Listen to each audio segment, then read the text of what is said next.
আজকে আমি রিভিউ করব কেমেইর একটা নতুন মডেল কেমেই 6330। তো এই মডেলটা আমার খুব ভালো লাগছে। এটা নাকি 8 ঘন্টা চার্জ দিলে 60 মিনিট চলবে, আর ব্যাটারি হচ্ছে 1200 mAh। তো জিনিসপত্রগুলো এরকম ভিতরে দেখা যায়। চলেন বের করি আর কি। তো এখানকার ব্লেডের এবং সবগুলোর সাইজগুলো আমার খুব পছন্দ হয়েছে। এটা মোটামুটি একদম ক্লিপিং করার জন্য যে কোনো হেয়ার, এবং এটা খুবই সেফ। তো আঙ্গুল দিলেও কোনো সমস্যা হচ্ছে না। পাশাপাশি এখানে বিভিন্ন জায়গায় আঙ্গুল রাখার মতো জায়গাও দেওয়া আছে। তার সাথে একটা আলাদা ব্লেড আছে, যে এটা ব্যাটারি চালু করলে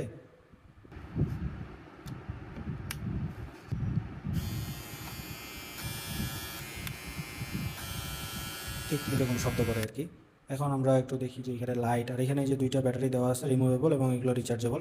দুইটা মিলে 1200 mAh। তো এই যে এইটা খুলে ফেলা যায় মাথাটা, হেডটা, এবং হেডটা খুলে ফেলার পরে দেখি যে এখানে মোটামুটি ভালোই এতে মোটরের পাওয়ারও খুব সুন্দর, এবং হচ্ছে খুব সাইলেন্ট। আর এখানে পাশাপাশি এই যে চিরুনি, মানে কমটাকেও খোলার ব্যবস্থা আছে। তো এটা জিরো কাটিংয়ের জন্য আর কি। পাশাপাশি এই যে নো স্পিন করার জন্য, অর্থাৎ নাকের চুল উঠানোর জন্য আর কি। তো এটাকে সেট করে একটু চেক করে নেওয়া যাক।